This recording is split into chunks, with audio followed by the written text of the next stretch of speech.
So, be afraid, be very afraid, but we're not, despite what the scenarios say, and the effect of talking about it is visible yawning and occasionally changing our behavior microscopically, and even those who get it tend to get it logically but not viscerally, so we're navigating myopically. The threat is existential, it's not environmental, and your individual response is inconsequential. Only coordination of our whole species is going to keep coastal cities from sinking below the deep seas. And when was the last time a solution included all of us? Geophysics is at the mercy of geopolitics. Climate change communicators keep it positive. People need to feel like they still have options. Well, we do have options. Either here at COP we find a solution, or we stick with the business as usual level pollution and get used to the wars, famines, droughts, floods, hurricanes, heat waves, murders, thugs, chaos, refugees, stress, disease, extinction, disaster.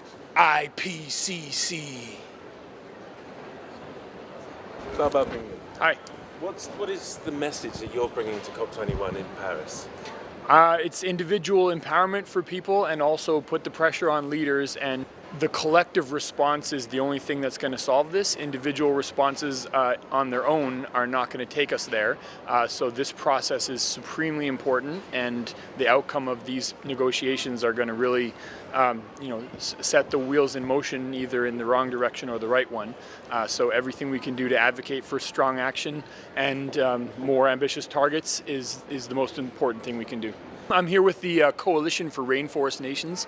I'm a volunteer for this group, and one of the things I'm doing is summarizing their project to try to include REDD+ and emission reductions through forest management as one of the mechanisms in the conference, and I'm a strong advocate of that. So I've been going to meetings, listening in on what happens, and then summarizing the proceedings of the meetings in a wrap format as a communication tool. How hard is it? Because that information that's coming out is pretty fresh, and what sort of time do you have to process it?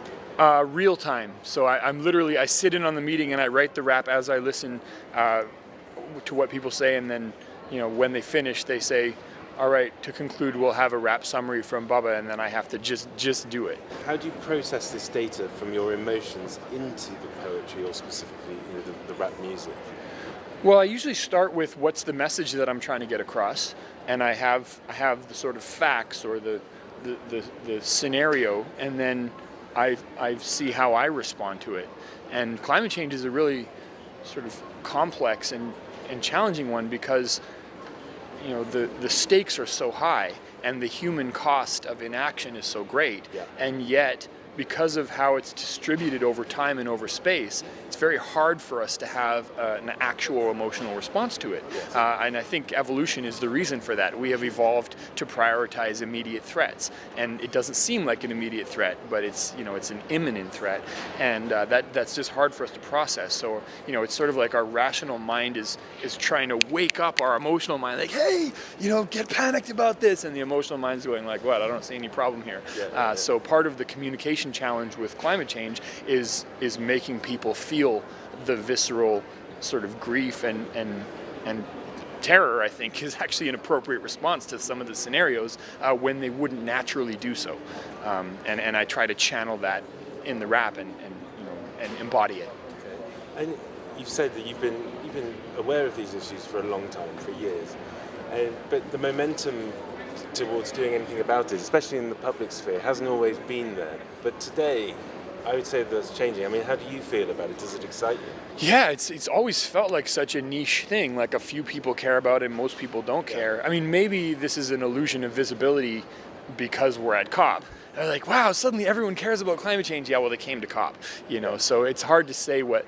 Well, I think the 350.org and Avaz marches are showing that it's not just the people here.